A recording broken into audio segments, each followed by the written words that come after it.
Well, I need to welcome you back, and we'll see the big story for today. We're looking at the 2024 budget passage that is most likely to be done on the 30th day of December, judging with a comment coming from Mr. Speaker Abbas Tajuddin saying that, well, the 2024 budget will certainly be passed before next year. On the mind, it's just a day difference or between 2023 and 2024. But in perspective, many are also asking that very important question.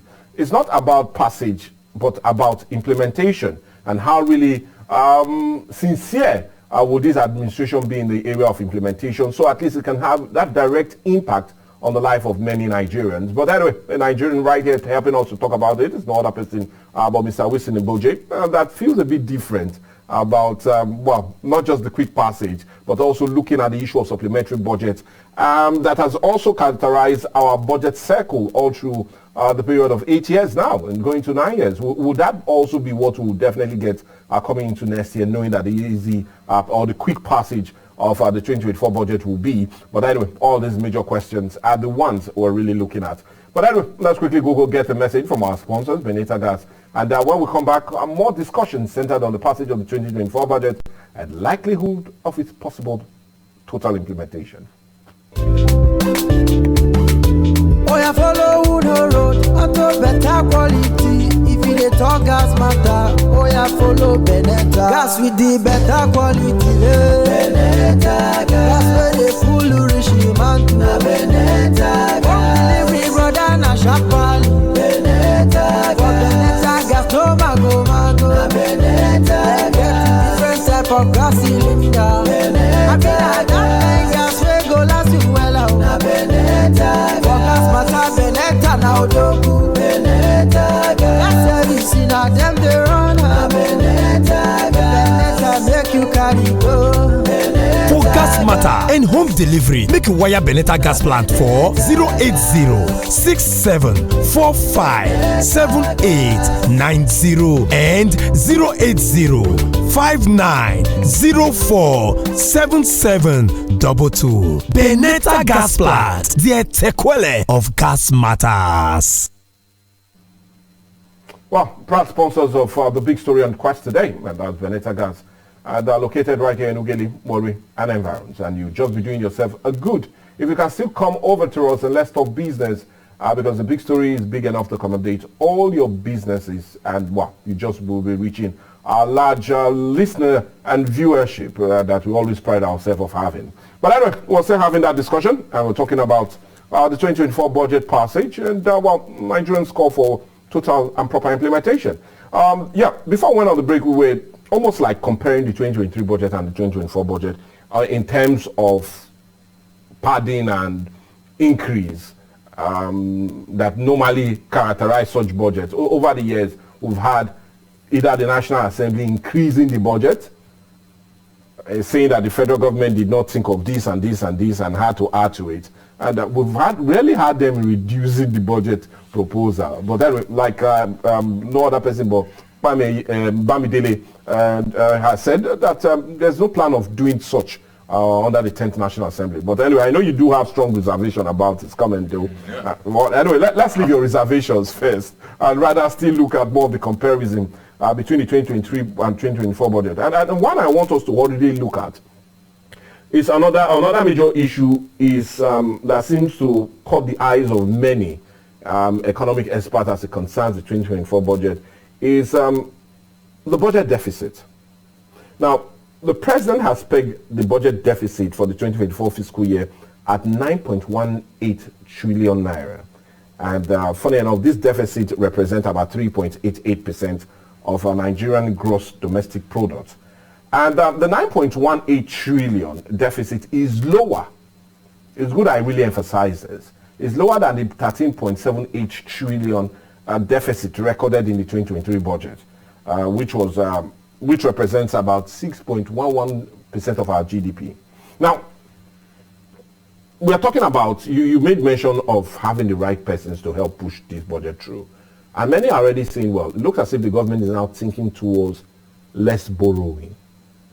Hence, they are trying to reduce the budget deficit.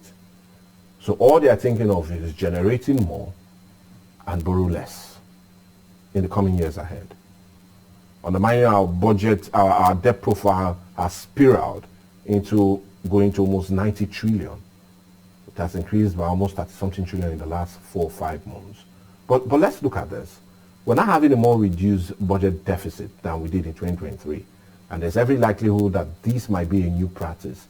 Do you feel these will also help strengthen our resolve and belief in the budget, knowing that we might not be really borrowing more to deal with the deficit we have? Yes. I have my reservations about it, but I also look at vast opportunities that are available now, that no one is going to say, so we still have to go into subsidy payments that have been very capricious.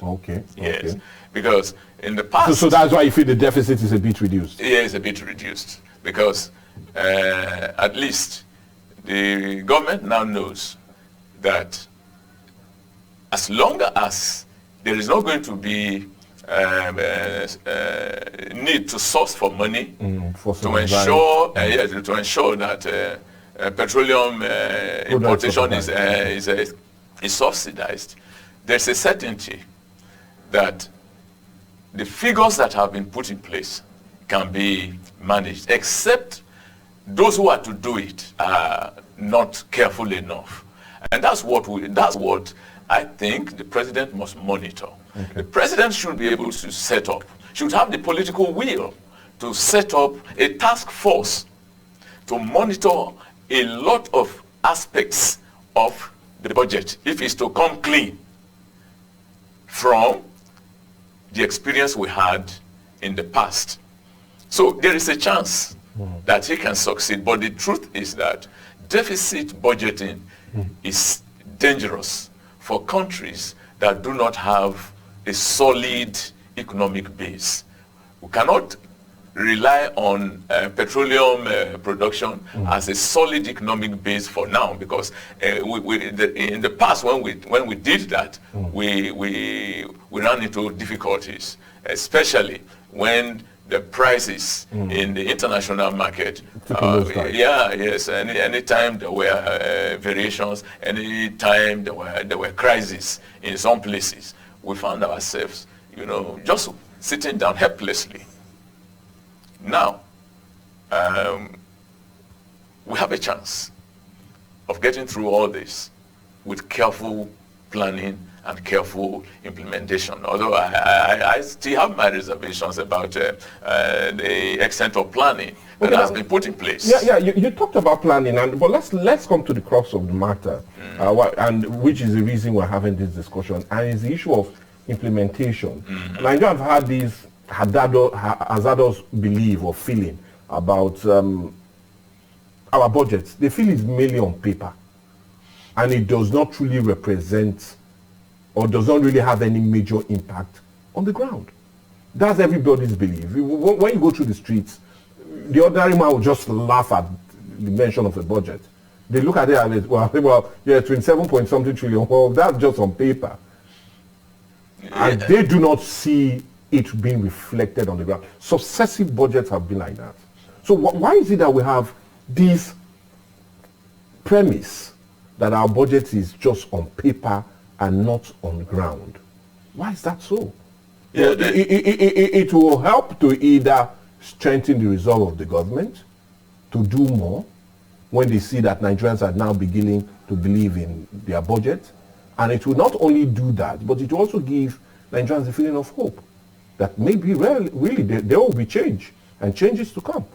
But the question still remains, why do we always feel budgets on paper and not on reality? Yeah, the truth is that anybody can come up with figures. There's nothing difficult in coming up with figures and saying this is what we want to do. Even in these past years, where a lot of lies, a lot of gimmicks were trumped up because of the desires of some people to get more than what was appropriated to them in the budget. And you see, at the end of the day, you find a lot of money going to rat holes rat holes, corruption. You see, President Tinubu has a lot of work to do, like I said earlier. He has to be steadfast in monitoring the implementation. He should set up task force to monitor different from the agencies, different from the ministry. Yes. These ones will oversee these agencies. But we have the legislative arm being constitutionally mandated to oversee some of all these funds. Whether they can be... Yeah, but that's why the constitution is the legislature. If you give it to the legislative house, a lot of padding will come up. Oh, come on. Because they will, yes, a lot of padding up will come because I think when they have deficiencies in some places, they will always come out and say, they put heads together and say, how do we do this? And as soon as, because a lot will also depend on the finance minister. If we have a proficient finance minister, somebody who knows what exactly he is doing, and then there is a synergy with the Office of Budget Director, then a lot of things can be implemented. And then, like I said earlier, Tinubu needs to get Nigerians to have confidence in what he is doing, especially looking at the footing he began with. Footing that has made Nigerians to lose hope in everything that he has done so far. So until he gets Nigerians to have confidence in him. And you feel the implementation of the budget to maybe up to 70-80% will bring back that belief? Of course, if he's able to do it, it will be a reference point, I think, for the years ahead. But the other aspect of it is so much borrowing has been done by him in this short time that he came to office. So much borrowing has been done by him that it prompts one to think, to feel, whether you like it or not, that the budget for 2025, the budget for 2026 have already been encroached into. Yeah, they have been encroached into. Because what he has borrowed so far is going to have a spillover effect into the next 2, 3, and if possible 4 years. So how is he going to find his feet? How is he going to find his feet? He sounds confident. The budget director sounds confident. Of course, the buck ends at the table of the president. Yeah, so naturally that should be the case. Yeah, he sounds confident because he believes so much in the people that he's working in. But so far so good. We have not seen anything good coming from this. Now talk about good has come from this. Now talking about good and talking about how it has been. No, don't worry. That will be done. Now the World Bank came out just within the week, and it was a damning report. It has to be. During the week. And they said about 99.9% of the targeted poor households are yet to get the federal government cash transfer of 25,000 naira.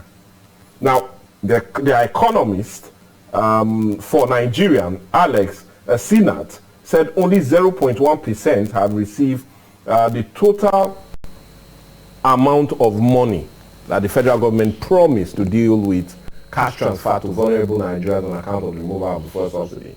Now, that damning report also, in every way, put a huge doubt on the minds of Nigerians if this administration can truly implement some of their programs and policies.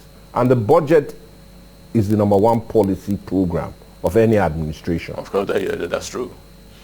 But now, looking at these reports that were just released this week, Tuesday or Monday to be precise, saying that, well, they are not comfortable with the way the money cash transfer is being transferred. And they hinged it on nobody getting it. Just 1.01% of Nigerians have gotten the money.